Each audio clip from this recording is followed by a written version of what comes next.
Okay, so now we're going to talk about how using those special triangles will benefit us as we are going through this here.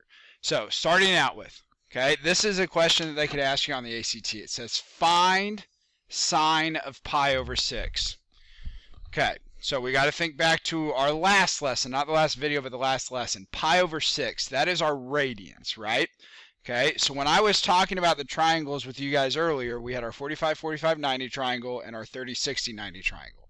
Okay, that did not involve anything with, excuse me, that did not involve anything with radians. But we know how to convert our radians to degrees.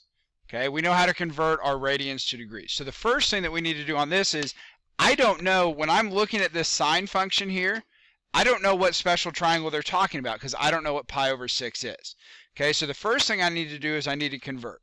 So I'm going to take pi over 6 times, and then remember I'm trying to cancel the pi, so the pi needs to go on the bottom, and on top I'm going to have 180 degrees. Okay, so that's my conversion factor there. I'll put that in a different color so we can see that. Remember my pi is on the bottom, so they'll cancel, which means that my degrees has to go on top. So when I multiply through, pi's cancel like I want them to. I end up with 180 degrees divided by 6, which gives me 30 degrees. Okay, so I've got 30 degrees. Now, 30 degrees tells me that what kind of triangle am I looking at? Looking at a 30, 60, 90 triangle. So I'm going to go ahead and draw my picture here. I'm going to draw my triangle, 30, 60, 90. Okay? Now, 30, 60, 90 triangles, we went over our sides. Okay, I told you there were certain triangles that the ACT wanted to have you just memorize right off the bat. Originally, I gave it with you some X's, but then I told you there were two triangles specifically. The two specific triangles are the one where our short side, which the short side is across from 30, our short side is a 1. Now, if our short side is a 1, that means that my hypotenuse is 2 times 1, so that would just be a 2. And my longer leg, or my middle side, is going to be the square root of 3 times my short side. So 1 times square root of 3 is just the square root of 3. Okay? So there's my triangle. Okay? And I got that triangle because they told me pi over 6. Pi over 6 told me that this is what my triangle needs to look like. Okay? Now, when I go through this then, they're asking for sine. Okay? They want to know what sine of pi over 6 is. Okay, or sine of 30. Well, sine, what does sine tell me? Well, sine theta equals, this goes back to our SOHCAHTOA, so, which would be opposite over hypotenuse. Okay, so if I go to my triangle here, remember we draw our side from our reference angle, that's our opposite. From our 90-degree angle, that's our hypotenuse, which means the square root of 3 would be my adjacent side. Okay, so if they want to know what sine theta is, okay, and we know we're not talking about theta, we're talking about sine pi over 6, I'm just going to fill in. What's my opposite side? My opposite side is 1. What's my hypotenuse? 2. Okay, so that tells me that sine pi over 6 equals 1/2. Sine pi over 6 equals 1/2. And I got that all just from drawing that picture there. Okay? So, that's one example. Okay? I'm just going to leave it on the slide and off in the margins. We can do a different one. Okay? So we'll erase that. We'll do a different one. Let's say that we've got cosine pi over 4. Cosine pi over 4. Okay? What does that equal? Well, again, the first thing that we need to do is we need to convert pi over 4. What are we talking about with pi over 4? Okay, pi over 4, pi has to be on the bottom, so we cancel it. Okay, so these two things would cancel. I'm left with 180 degrees divided by 4. 180 divided by 4 gives me 45 degrees. Okay, so what triangle am I talking about? Well, the triangle I'm talking about is a 45, 45, 90 triangle. Okay, so 45, 45, 90. Remember the sides on a 45, 45, 90 are both 1 and 1. My hypotenuse is square root of 2. Okay, so there we go. Now, they're asking for cosine, right? They're asking for cosine. So cosine theta, SOHCAHTOA, ka, A over H. Okay, so I'm going to go and fill out. From 45, that would be my opposite. Okay, across from my 90 would be my hypotenuse. Okay, and then what's left is my adjacent. Okay, so I'm going to fill in A over H. My A is 1, and my H is square root of 2. Okay, so 1 over square root of 2 would be my answer for this. Except, can we have a square root on the bottom of this? No, we cannot. So remember, we multiply by a square root of 2 by a square root of 2, okay, to get rid of that there. If I do that, I get a square root of 2 over square root of 2 times square root of 2 is just a square root of 2 times 2, which is the square root of 4. And then a square root of 4 we all know is 2. So square root of 2 over 2. So that means the cosine of pi over 4 is the square root of 2 over 2. That's what the cosine of pi over 4 is. Okay, I might be going kind of fast, guys, but remember, you can always pause these videos, okay, or you can rewind them and go back and listen through them. Okay, we can do one more over in the margins. Let's do one more over in the margins. Let's do tangent of pi over 3.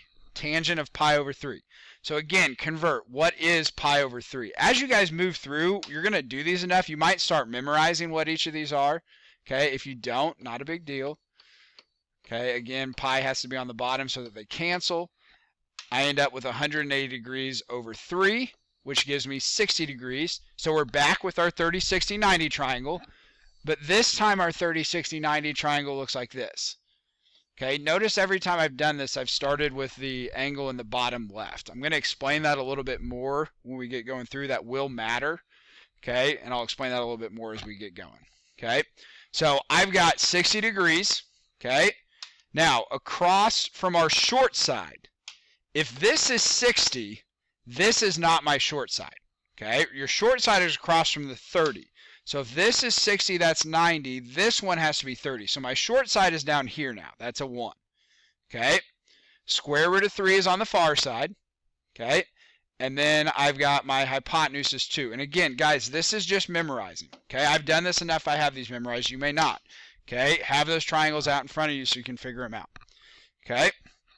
All right. So tangent of theta, we got SOHCAHTOA, OA, O over A.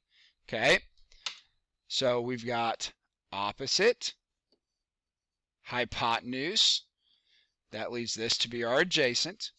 Okay, so my opposite is a square root of 3 over my adjacent, which is 1. Is it an issue to have a square root on the top? No, it's not. Square root of 3 over 1, well, that's just a square root of 3. Okay? So you're drawing your triangles to help you guys figure these out. Now, if you guys might be looking at your homework now after doing this, you're going to kind of realize like, ooh, this looks a little bit different than what I thought it was going to look like. It does. Okay? Relax. We've got more stuff we're going to get into. This is just kind of the basic stuff that I want to run through you guys with. Okay? Now, the next thing that I want to show you is something called the unit circle. Okay? And the unit circle is super, super helpful. Okay? First off, I wanted to show you guys sine of pi over 6. We've got our pi over 6. We've got our pi over 4. We've got our pi over 3. This is something that if you can have memorized, it's really going to help you, but you don't have to memorize it. Okay? You do not have to memorize. If you can memorize your two triangles, you can find each of these values with your unit circle. Okay? But it will kind of help you guys a little bit as you guys are working through, especially with a couple of special cases that I'm going to talk about here in a second. Okay? But as you guys notice, we've got all these values up here. So like our first one, we had sine of pi over 6. So that would have been this one here. And we found that sine of pi over 6 was 1/2. Okay? Then we did a cosine of pi over 4. Cosine of pi over 4 was a square root of 2 over 2. Now those are both the same, but that's because their two sides are congruent. Okay? Basically what I'm wanting to show you guys this is with your unit circle, your cosine of whatever is always going to be your x value, and your sine of whatever is always going to be your y value. So anytime you guys are looking through this, if I said sine of pi over 6, well, I'm going to look at my y value. It's 1/2. Say I said sine of pi over 3. What is sine? Oops. What is sine of pi over 3? Well, I can refer back to this page. Sine is my y values. Pi over 3 is right here. So sine of pi over 3 is square root of 3 over 2. Okay? Now you might be asking how you got your tangent. Okay? Well, remember tangent is opposite over hypotenuse. Or sorry, tangent is opposite over adjacent. Your sine is where your opposite comes in, and your adjacent would be where your cosine comes in. So when I did tangent of pi over 3, I took my opposite, which was my sine value. So that's a square root of 3 over 2. I'm going to change that color there because I'm already using colors. This is tangent of pi over 3. Okay. That would equal my opposite value over my adjacent value, which was my cosine. Okay. So I've got a pi over 3, or sorry, a square root of 3 over 2 divided by a 1/2. Okay. And if you guys plug that in your calculator, your 2's end up canceling. You're left with a square root of 3 over 1, which is just a square root of 3. So the rule still works out. Okay, the rule still works out with these. Honestly, guys, I showed you guys this because you're going to see it next year if you take trig. Okay, and it does help to have this memorized, but we just went over how to figure out what each of these problems were anyway, right? Because we had our sine of pi over 3, our we did our sine of pi over 6 and our cosine of pi over 4, and I showed you guys how you can use this without using your unit circle. Okay, so it is okay to do this without using the unit circle. Something, though, that's going to involve with our next video that I want to show you is all of these values over here. It makes sense how we got them, right? But remember, we can go past 90 degrees. Like say we go to 120, 135, 150, which would be 3 pi over 4, 2 pi over 3. Notice that some of these values all of a sudden become negative. So some of these values are becoming negative. So how does that happen? Well, that's what we're going to talk about in our next video that we have here.